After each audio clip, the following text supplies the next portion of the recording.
لا حول ولا قوة إلا بالله العلي العظيم. أعوذ بالله من الشيطان اللعين الرجيم. بسم الله الرحمن الرحيم. الحمد لله الذي لا يبلغ مدحته القائلون ولا يحصي نعمه العادون ولا يودي حقه المجتهدون، الذي لا يدركه بعد الحمم ولا ينال غوث الفتن، الذي ليس لصفته حد محدود ولا نعت موجود ولا وقت معدود ولا أجل ممدود، فطر الخلائق بقدرته ونشر الرياح برحمته وابتدى بالصخور ميدان أرضه، ثم الصلاة والسلام والتحية والإكرام على رسول الثقلين جد الحسنين نبي القاسم محمد وعلى آل بيته الطيبين الطاهرين المعصومين المظلومين المنتجبين المنتخبين، ألا لعنة الله على القوم الظالمين من الآن إلى قيام يوم الدين. أما بعد، فقد قال الله تعالى وتبارك في القرآن المجيد وفرقانه الحميد وهو أصدق الصادقين وقوله الحق بالحق. بسم الله الرحمن الرحيم. ألم ترى إلى الذين بدلوا نعمة الله كفرا. صلوات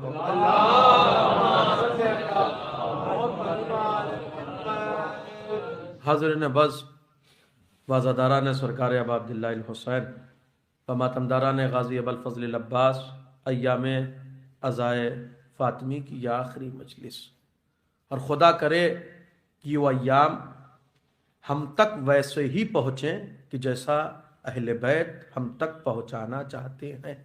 کیوں؟ کہ اس لیے کہ کچھ پیشانیوں پہ ابھی بھی بل باقی ہے کہ اس ایام عزائے فاطمیہ کو اتنا احیا کیوں کیا جا رہا ہے. توجہ رکھیے گا، اپنے خیمے کی میں بات کر رہا ہوں، میں غیروں کے خیمے کی بات نہیں کر رہا، اس لیے کہ انہیں تو دشواری ہے کہ اسے احیا نہ کیا جائے، اسے زندہ نہ کیا جائے، مگر کچھ پیشانیوں پہ بل ابھی بھی باقی ہے کہ اس ایام عزائے فاطمیہ کو اتنا احیاء عزائے فاطمیہ کیوں ہو رہا ہے، اتنا زندہ کیوں کیا جا رہا ہے. محرم ہے، ٹھیک ہے، توجہ رکھیے گا، محرم ہے، ٹھیک ہے، 2 مہینہ 8 دن تک ہم حسین کا ماتم کرتے ہیں، حسین کی عزا کرتے ہیں، کافی ہے. کاش کہ اگر کربلا پہنچ جاتی تو مدینے کے مصائب پہنچ جاتے. توجہ رکھیے گا، کاش کہ کربلا سمجھ میں آ جاتی تو ایام عزائے فاطمیہ خود بخود سمجھ میں آ جاتی. کیوں؟ کہ اس لیے کہ مدینہ ایک ایسا شہر ہے جہاں مصیبتوں پہ چادریں پڑی ہیں. توجہ رکھیے گا، مدینہ ایک ایسا شہر ہے جہاں مصیبتوں پہ چادریں پڑی ہیں. رسول کا جنازہ چھوڑا گیا، کس نے چھوڑا؟ کوئی نہیں جانتا. بطول پہ ظلم ہوا، کس نے کیا؟ کوئی نہیں جانتا. حسن کے جنازے پہ تیر چلے، کس نے چلائے؟ کوئی نہیں جانتا. حسین نے صحرا میں لا کے سب کے چہرے سے نقاب الٹ دی. توجہ رکھیے گا، حسین نے صحرا میں لا کے سب کے چہرے سے نقاب الٹ دی. اگر ایام عزائے حسین ہوگا تو ایام عزائے حسین میں جب حسین کی مظلومیت بیان ہوگی تو شمر سے اگر ہاتھ کا ہاتھ شمر کی گریبان سے چلے گا تو شمر کی گریبان سے چل کر کوفے پہنچے گا. عبید اللہ ابن زیاد کا گریبان ہاتھوں میں آئے گا. ایام عزائے حسین برپا ہوگا تو آپ جو کربلا بیان کرتے کرتے کربلا سے آپ کا ہاتھ چلے گا تو کربلا سے کوفہ عبید اللہ ابن زیاد کا گریبان ہاتھ میں آئے گا. اب جو کوفہ سے آپ بڑھیں گے شام میں یزید کا گریبان ہاتھ میں آئے گا. بس میرے فکروں پہ غور کریے گا، یزید کا گریبان ہاتھ میں آئے گا. بس کچھ لوگ آ کر یہ بھی کہنے لگتے ہیں ہاں بدبخت تھا، برا تھا، بدبخت تھا، برا تھا، خود کو جانشین رسول کہتا تھا، مگر یہ خصلت، یہ خرابی. ہم نے کہا میں اس کو خراب کیوں کہہ رہے ہو؟ جس نے بنایا ہے پہلے اس پہ لعنت بھیجو. جو رکھے گا، یہ شیعہ قوم کسی ایک کے برا کہنے سے راضی نہیں ہوتی. اما ہم نے تو کبھی پروڈکٹ پہ لعنت بھیجی ہی نہیں ہے. ہم نے کبھی پروڈکٹ پہ لعنت بھیجی ہی نہیں ہے. ہم ہمیشہ کمپنی پہ لعنت بھیجتے ہیں. اما جا کے تاریخ سے پوچھو یزید کو یزید بنایا کس نے؟ ایک صلوات پڑھ دے. رکھیے گا. آپ کا ہاتھ چلے گا کربلا سے، شمر کے گریبان سے، ہرملہ کے گریبان سے، سنان ابن انس کے گریبان سے، یہ سارے حسین ابن نمیر کی گریبان سے آپ کا ہاتھ چلے گا، کوفے پہنچے گا، عبید اللہ کا گریبان ہاتھ میں آئے گا، عبید اللہ کا گریبان سے آپ کا ہاتھ آگے بڑھے گا، یزید کا گریبان ہاتھ میں آئے گا. کیوں کہ یہ ایام عزائے فاطمی، ایام عزائے حسین کو زندہ کرنے کا نتیجہ ہے. مگر میرے عزیزو توجہ رکھیے گا، جو ماہر وکیل ہوتا ہے، اطہر صاحب اکثر کہا کرتے تھے، جو ماہر وکیل ہوتا ہے جب نامزد رپورٹ ہوتی ہے تو وہ اس میں نام تلاش کرتا ہے سب سے بڑا بدماش کون ہے، سب سے بڑا بدماش کون ہے، لہذا سارا جرم اس پہ، بقیہ کو بری کر لیا جائے. لہذا یزید برا تھا مگر سب کو بری کر لیا گیا. اگر ایام عزائے فاطمی کو زندہ کیا گیا تو اب تک جو وائٹ کالر بنے گھوم رہے ہیں، ایک سلوات پڑھ دے. اگر عزائے فاطمی کو زندہ کیا گیا، میں نے کہا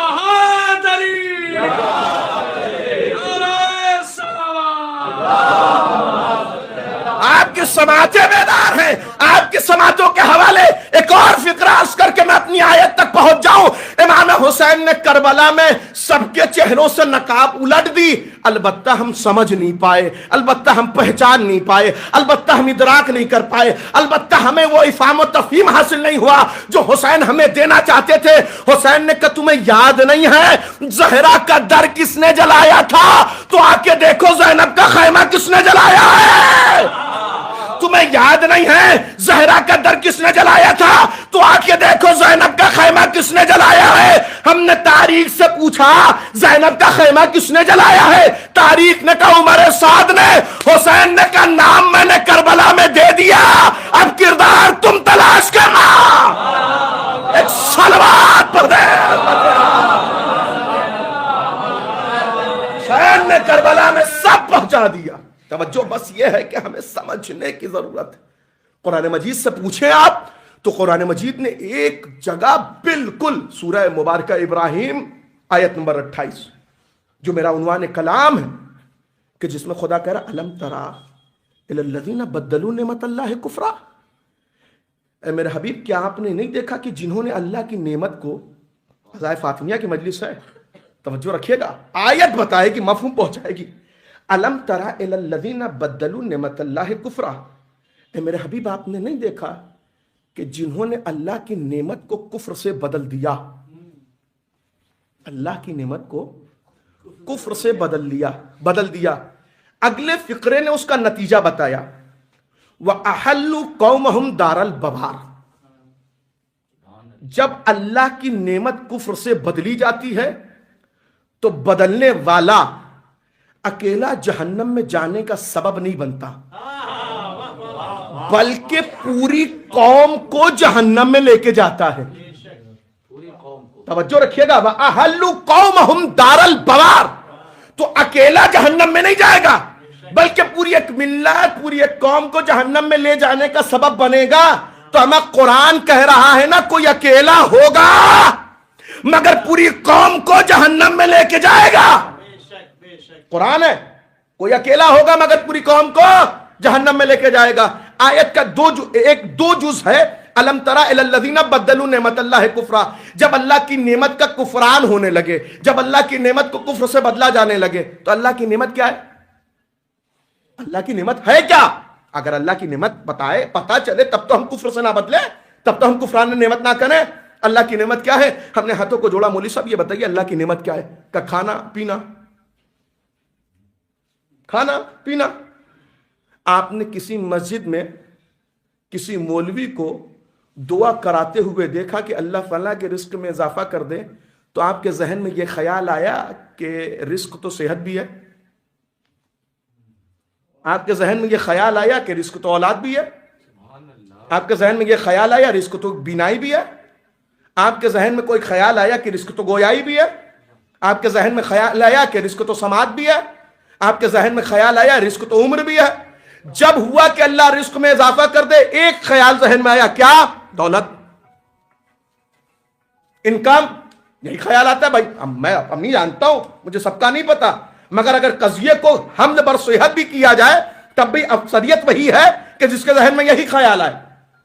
توجہ، تو اگر قرآن یہ کہہ رہا ہے کہ الم تری الی الذین بدلوا نعمت اللہ کفرا، کہ جب اللہ کی نعمت کفر سے بدلی جاتی ہے اور کفران نعمت ہوتا ہے تو پوری قوم کو جہنم میں لے جانے کا سبب بنتا ہے، نعمت ہے کیا؟ ہم نے مولوی صاحبان سے سوال کیا، انہوں نے کہا کھانا پینا۔ آج میں آپ کے دیار میں مہمان ہوں، مجھے کوئی مجلس کے بعد اپنے گھر لے کے چلا جائے میں جانے کے لیے تیار ہوں، مگر جب آپ مجھے اپنے دسترخوان پر بٹھائیں گے اور دسترخوان پر بٹھانے کے بعد جب غذا تناول فرمانے کے بعد مجھے رخصت کرنے کے لیے دروازے تک آئیں گے تو مجھے انصاف سے بتائیے، اگر کوئی میزبان مجھ سے یہ کہے مولانا ہم روزانہ 2 روٹی کھاتے تھے آپ نے 3 کھا لی، مولانا ہم تھوڑا سا چاول کھاتے تھے آپ نے زیادہ کھا لیا، مولانا جاڑے کا سیزن ہے ہم رات میں پھل نہیں کھاتے مگر آپ نے پھل کھا لیا، مولانا ہم رات میں میٹھا نہیں کھاتے مگر آپ نے میٹھا بھی طلب کر لیا، آپ مجھے یہ بتائیے کوئی میزبان اگر مجھ سے یہ کہہ دے تو وہ شریف ہوگا یا شریر ہوگا؟ توجہ رکھیے گا، کوئی میزبان اگر مجھ جیسے حقیر فقیر کے ساتھ یہ عمل انجام دے دے تو ہر انسان کہے گا کچھ بھی ہے شریف نہیں ہے۔ کیوں؟ کہ اس لیے کہ بٹھا کر کھلا کر شمار کرتا ہے۔ کاش میرے فکرہ پہنچ جائے، بٹھا کر کھلا کر شمار کرتا ہے۔ کیوں؟ کہ اس لیے شرافت کا تقاضا یہ نہیں ہے، اما جب آپ کی شرافت کا تقاضا یہ نہیں ہے کہ آپ شمار کرے تو اللہ کی شرافت کا تقاضا یہ کیسے ہوگا کہ وہ شمار کرے؟ اللہ کی شرافت کا تقاضا یہ کیسے ہے کہ وہ شمار کرے؟ تو جو خدا کہہ رہا ثم لتسألن یومئذ عن النعیم، میں نعمتوں کے بارے میں سوال کروں گا تو خدا یہ نہیں پوچھے گا کھایا کتنا، خدا یہ نہیں پوچھے گا پیا کتنا، قیامت کے بعد قیامت میں جس نعمت کے بارے میں سوال ہوگا اسے علی کی ولایت کہتے ہیں۔ اللہ اس دنیا میں آنے کے بعد ہر ایک سے پوچھے گا 60 برس کی زندگی میں میرے علی سے محبت کی کہ نہیں کی؟ ایک صلوات توجہ رکھیے گا۔ الم تری الی الذین بدلوا نعمت اللہ کفرا، اب سمجھ میں آیا وہ نعمت کون سی ہے کہ جسے کفر سے بدلا جائے؟ اور شاید یہی وجہ رہی ہو، اور شاید کیا اگر پورا خطبہ پڑھ لیا جائے تو مین وجہ اور علت یہی ہے جو جناب شہزادی عالمیان نے بیان کی ہے۔ اب تھوڑی دیر کے بعد میں اپنے موضوع تک آ جاؤں گا اور آپ پر یہ عقدہ کھل جائے گا جو میں بیان کرنا چاہتا ہوں۔ بڑے عنوان ہیں خطبہ فدق کے، خطبہ فدق میں جناب شہزادی عالمیان نے بہت سارے عنوان واضح فرمائے ہیں۔ ایک عنوان جو میرا مقصود ہے آج کی مجلس میں پہنچانا وہ کیا ہے کہ جناب شہزادی عالمیان جب پہنچی ہیں مسجد میں تو پہنچنے کے بعد اب جو پردہ حائل ہے درمیان میں، یہ پورا مقدمہ ہے کہ جناب شہزادی گئی کیسے ہیں، چلنے کا انداز کیا تھا، پہنا کیا تھا، بولا کیسے، قدم کیسے اٹھایا، یہ سب کچھ ہے، مگر سب کچھ چھوڑتے ہوئے جناب شہزادی عالمیان نے ایک جملہ کہا۔ ابھی مجلس ہو رہی ہے، مجلس سے پہلے اعلان ہوا ہوگا، تمام مومنین سے گزارش ہے فرش اعضاء پر آ جائیں، مجلس شروع ہونے جا رہی ہے، یہی اعلان ہوا تھا۔ ہمیشہ جیسا مخاطب ہوتا ہے ویسا ہی مائک پہ آنے والے ہر انسان کے لفظ کا انتخاب ہوتا ہے، وہ ویسے ہی لفظوں کا انتخاب کرے گا۔ تمام اہل ولا سے گزارش ہے، تمام عزاداروں سے گزارش ہے، ٹھیک ہے؟ آپ نے کسی مجلس کے اعلان میں سنا کہ تمام لوگوں سے گزارش ہے کہ وہ فرش اعضاء پہ آ جائیں؟ تمام لوگوں سے گزارش ہے وہ فرش اعضاء پر، کہیں اعلان سنا آپ نے؟ شہزادی مسجد میں آئی، آنے کے بعد کریں ایھا الناس، اے لوگوں، ہے کون مسجد میں؟ ہم نے تاریخ سے پوچھا تو کہا مسلمان، ہم نے تاریخ سے پوچھا تو کہا صحابی، ہم نے تاریخ سے پوچھا تو کہا ہم ایمان والے۔ شہزادی کریں ایھا الناس، اے لوگوں، اے لوگوں۔ اسی لیے روایتوں میں وارد ہوا ہے کہ ماں کے کردار کا بچے کے اوپر سب سے زیادہ اثر ہوتا ہے۔ توجہ رکھیے گا، یہ کوئی ایسی الگ گفتگو نہیں ہے، ماں کے کردار کا بچے کے کردار پہ سب سے زیادہ اثر ہوتا ہے۔ آج مدینے میں سیدہ نے کہا ہے ایھا الناس، اے لوگوں، کل دربار یزید میں سجاد کہیں گے ایھا الناس، اے لوگوں۔ سجاد کا بھی لفظ وہی ہے، ایھا الناس، اے لوگوں۔ دربار یزید میں اوتینا ستن وفضلنا بسبع، اللہ نے ہمیں 6 چیزیں عطا کی ہیں اور 7 جہتوں سے فضیلتیں عطا کی ہیں۔ دوسرا فقرہ سنیں، شہزادی عالمیان کہہ رہی ہیں ایھا الناس اعلموا انی فاطمہ، دنیا جان لے کہ میں فاطمہ ہوں. میں نے کہا کوئی ایک ایسا جیالہ مسجد النبوی میں کھڑا کرا دو کہ جو کہہ دے کہ میں سیدہ کو پہچانتا نہیں, جو کہہ دے میں شہزادی کو جانتا نہیں. سب جانتے ہیں شہزادی کو, مگر شہزادی کہہ رہے پہچانو. ہر بار اپنا انٹروڈکشن اس لیے نہیں دیا جاتا کہ مخاطب پہچان لے, ہر بار اپنا انٹروڈکشن اس لیے نہیں دیا جاتا کہ مخاطب جان لے. بسا اوقات انٹروڈکشن اس لیے دیا جاتا ہے کہ پہچان لے. اگر ہندوستان کی ٹھیٹھ زبان میں کہا جائے تو ابھی پہچانا نہیں کہ ہم ہیں کون, ابھی میری معرفت نہیں ہوئی ہے. اگر پہچان لیتا تو ایسا نہ کرتا. یہی لہجہ ہے سیدہ کا, اعلموا انی فاطمہ, پہچانو کہ میں فاطمہ ہوں. کون فاطمہ؟ وہ ابی محمد, ابی محمد کہ جس کا بابا محمد ہے. شہزادی اپنے لیے گئی ہیں, توجہ رکھیے گا, بڑی دقیق سی بحث ہے اور بڑی لطیف سی گفتگو ہونی ہے. شہزادی اپنے لیے گئی ہیں, اعلموا انی فاطمہ, پہچانو کہ میں فاطمہ ہوں, پہچانو کہ میں فاطمہ ہوں. اس کے بعد کہا کہ بابی محمد, میرے بابا نبی ہیں. کون نبی؟ اب نبی کے حوالے سے 3 صفتیں بیان کی. لقد جاءکم من انفسکم, وہ نبی کہ جو تمہارے درمیان آیا بیگانہ نہیں ہے تمہارے لیے. من انفسکم, جو تم سے بڑا قریب تھا, تمہارے نفسوں میں سے تھا. حریص علیکم, نبی کی دوسری صفت جو جناب شہزادی عالمیان نے قرآن کی آیت سے پیش کی, حریص علیکم, حرص تھی نبی کے اندر. حرص کے معنی کرنے کی ضرورت نہیں ہے, نبی حریص تھے علیکم, تمہارے لیے. آپ مجھے یہ بتائیے نبی کو کس چیز کی لالچ تھی؟ دولت کی.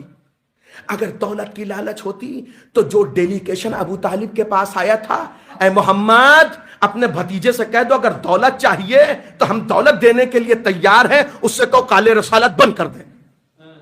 تو کالے رسالت وہیں رک جاتا کیونکہ دولت مل رہی تھی. نبی کو لالچ کس کی تھی؟ عہدے کی. اے ابو طالب اپنے بھتیجے سے کہہ دو مکے میں جو عہدہ چاہیے ہم دینے کے لیے تیار ہیں, اس سے کہو کالے رسالت روک دے. نبی کو کس چیز کی لالچ تھی؟ اچھے خاندان میں رشتے کی. تو ہر انسان اپنے گھر کا رشتہ لیے کھڑا تھا. ابو طالب روک دو, روک دو, روک دو, ہم اچھے خاندان میں رشتہ دینے کے لیے تیار ہیں. تو نبی کو نہ لالچ دولت کی تھی, نبی کو نہ لالچ پیسے کی تھی, نبی کو لالچ نہ عہدے کی تھی, نبی کو لالچ نہ مقام کی تھی اور نہ کسی دوسری شے کے اچھے خاندان میں رشتے کی تھی. تو نبی کس حوالے سے حریص تھے؟ اور یہ جو آئے ہیں نبی کے پاس, ابو طالب کے پاس آئے ہیں نبی کے حوالے سے, فکرہ آپ کی محترم سماعتوں کے حوالے, یہ آنے کے بعد کہتے ہیں ابو طالب مجھے تمہارے بھتیجے کے خدا سے انکار نہیں ہے, ہم تو 365 خداؤں کو مانتے ہیں, جہاں ہر مقام پہ جھکتے ہیں ایک جگہ اور جھک جائیں گے. فکرہ محسوس کریے گا, نبی کی صفت بیان کی ہے شہزادی نے, جہاں ہم ہر مقام پہ جھکتے ہیں ایک مقام پہ اور جھک جائیں گے, ایک جگہ اور سجدہ کر لیں گے. 365 خدا مانتے ہیں, 366 خدا مان لیں گے. اپنے بھتیجے سے کہو ہمیں اس کا ماننے میں خدا انکار نہیں ہے, بس اس سے ہم سے ہمارا والا نہ چھوڑوائے, بس ہم سے ہمارا والا نہ چھوڑوائے, بس ہم سے ہمارا والا نہ چھوڑوائے. توجہ رکھیے گا, یہ ابتدائی اسلام ہے, صدر اسلام. مسیحیت نے بھی مسکرا کے کہا بات تو جب ہے, خدا نے بھی مسیحیت نے بھی مسکرا کے کہا بات تو جب ہے پہلے انکار ہو بعد میں اقرار ہو. مسیحیت نے بھی مسکرا کے کہا بات تو جب ہے پہلے انکار ہو بعد میں اقرار ہو, بعد میں اقرار ہو. لہذا ان سے کہو لا الہ, پھر کہو کہیں الا اللہ, کوئی خدا نہیں ہے, ان سے پہلے ان کا والا چھڑواؤ, پہلے ان سے ان کا والا چھڑواؤ پھر اپنا خدا پہنچاؤ. اب جو ہمارے وہاں بھی آنے کے بعد اگر حسین کے فضائل پڑھنے لگے تو ہم نے آنکھوں سے لگا لیا, ہم نے بوسہ لینا شروع کر دیا, ہم آتے تو ہاتھ چومنے لگے. کیوں؟ حسین کے فضائل پڑھتے ہیں. اما سنت الہی یہ ہے پہلے غیروں کا انکار کرے پھر علی کی ولایت کا اقرار کرے.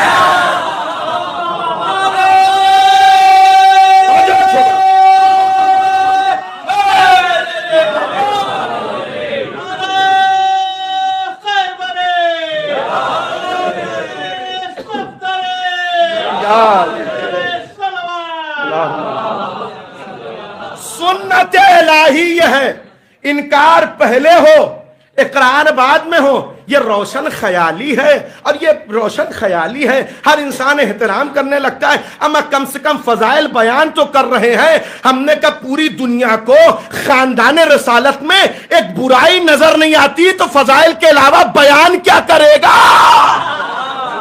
کوئی ایک برائی تو ہو بیان کرنے کے لیے، وہ فضائل کے علاوہ بیان کیا کرے گا؟ یہ سنت الہی ہے، پہلے انکار ہو بعد میں اقرار ہو۔ اگر اب تک میرا جملہ نہیں پہنچا، اب پہنچ جائے گا، کیونکہ اب یہ مجھ جیسے حقیر و فقیر کا فقرہ نہیں ہے، بلکہ آیت اللہ بہجت کا فقرہ ہے۔ آیت اللہ بہجت سے پوچھا گیا، آقا سمجھ میں نہیں آتا، پہلے صلوات پڑھیں کہ پہلے لعنت بھیجیں؟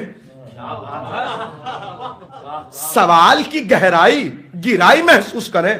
آگا سمجھ میں نہیں آتا، پہلے صلوات پڑھیں کہ پہلے لعنت بھیجیں؟ صلوات کتنا ثواب ہے کہ اگر جماعت میں ہو جائے تو ملائکہ لکھ نہیں سکتے؟ وہ جو بارش کے قطرے شمار کر سکتا ہے، صلوات کا ثواب شمار نہیں کر سکتا۔ کیوں؟ کہ اس لیے کہ اللہ بھی پڑھتا ہے، ملائکہ بھی پڑھتے ہیں۔ پھر تم سے کہا گیا ہے کہ اللہ کے ساتھ اس کام میں شریک ہو جاؤ، ملائکہ کے ساتھ اس کام میں شریک ہو جاؤ، تمہارا مقام بڑھ جائے گا۔ صلوات کا مقام، فضیلت۔ آیت اللہ بہجت سے ہاتھ جوڑ کے پوچھ رہا ہے، آقا یہ بتائے صلوات پہلے پڑھیں کہ لعنت پہلے بھیجیں؟ اب میرے جیسا اگر کوئی طفل مکتب ہوتا تو صلوات کی فضیلتیں بیان کرنے لگتا، مگر یہ آیت اللہ بہجت ہیں جو کسی کا کردار دیکھنے کے لیے نظر اٹھانے کے محتاج نہیں ہے۔ انہوں نے ایک فقرہ کہا، اگر یہ چاہتے ہو کہ ثواب ویسے ملے جیسے خدا دینا چاہتا ہے تو پہلے لعنت بھیجو پھر صلوات پڑھو۔ اگر چاہتے ہو ثواب ویسا ملے جیسا خدا دینا چاہتا ہے تو پہلے لعنت بھیجو پھر صلوات پڑھو۔ اس نے پھر ہاتھوں کو جوڑا، آقا بات سمجھ میں نہیں آئی، یہ کیسے ممکن ہے؟ کہ لعنت ہے تخلیہ، لعنت ہے تخلیہ، صلوات ہے تحیہ۔ لعنت ہے تخلیہ، صلوات ہے تحیہ۔ لعنت کے ذریعے جب دل خالی نہیں ہوگا تو صلوات کے ذریعے محبت آئے گی کیسے؟ ایک صلوات پڑھ دے۔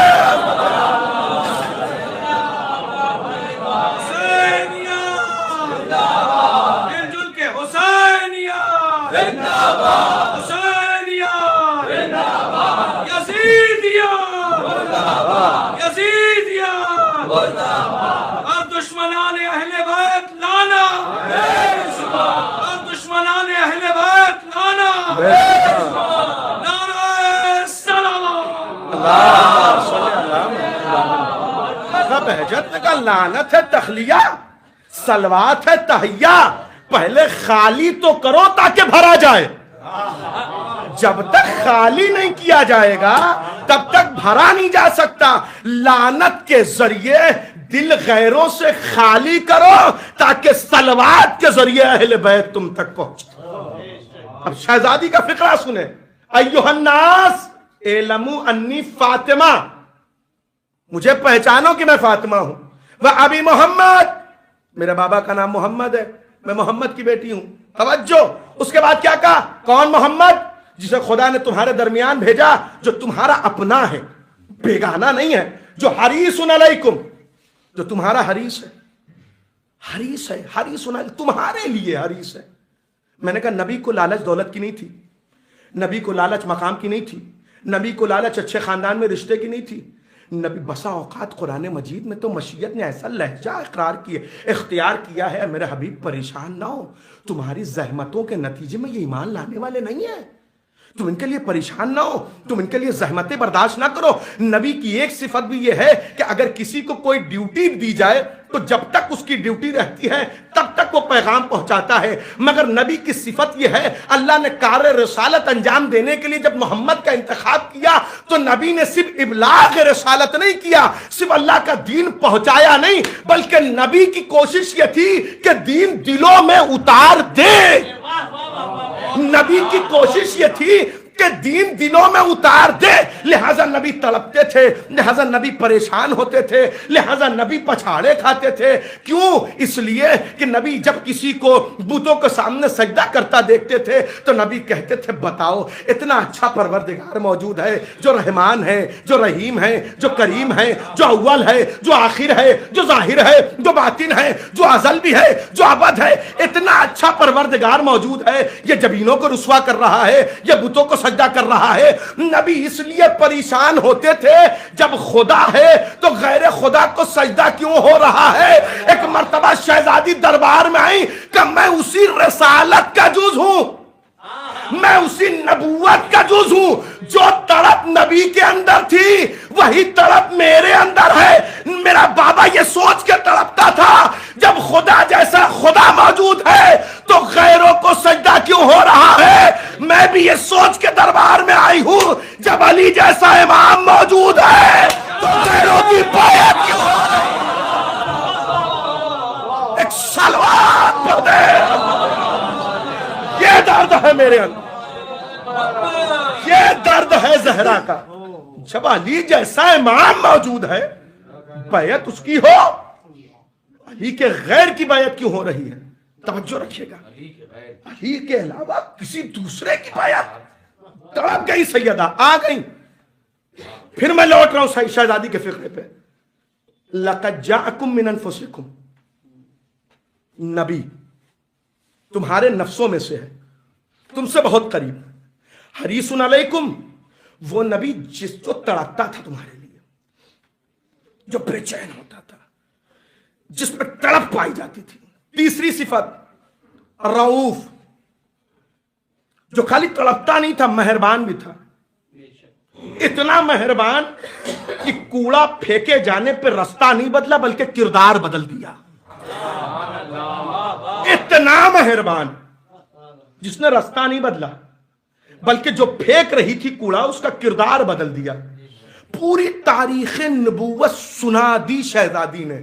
میرا بابا مبعوث برسالت ہوا، اکیلا مکے میں تھا، مگر ایک آیت کسی کے کان میں پڑتا تھا وہ مسلمان ہو جاتا تھا.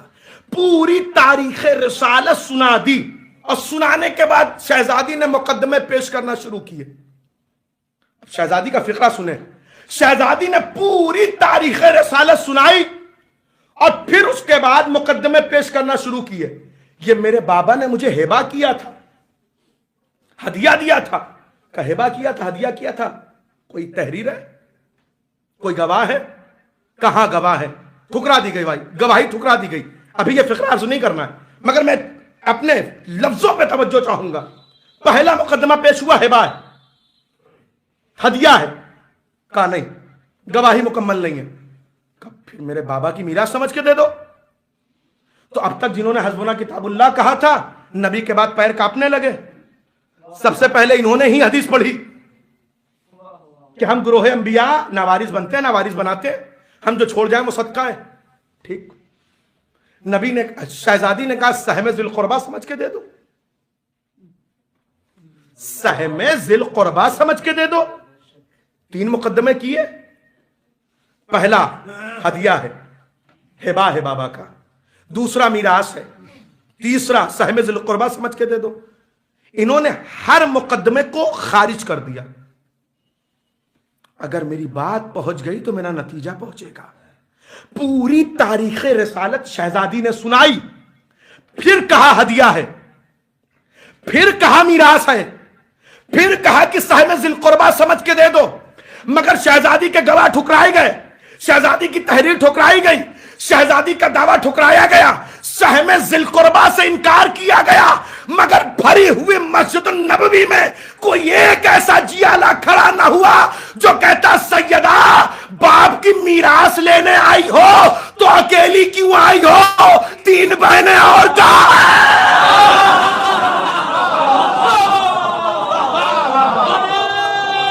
توجہ رکھیے گا.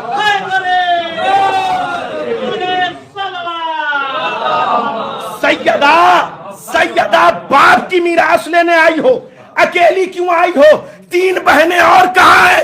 اس کا مطلب یہ ہے کہ وفات سیدہ تک تو، وفات نبی تک تو بیٹیاں نہیں تھی. اب اگر اس کے بعد پیدا ہوئی ہیں تو جس کی چاہے اس کی ہوں گی، نبی کی نہیں ہو سکتی.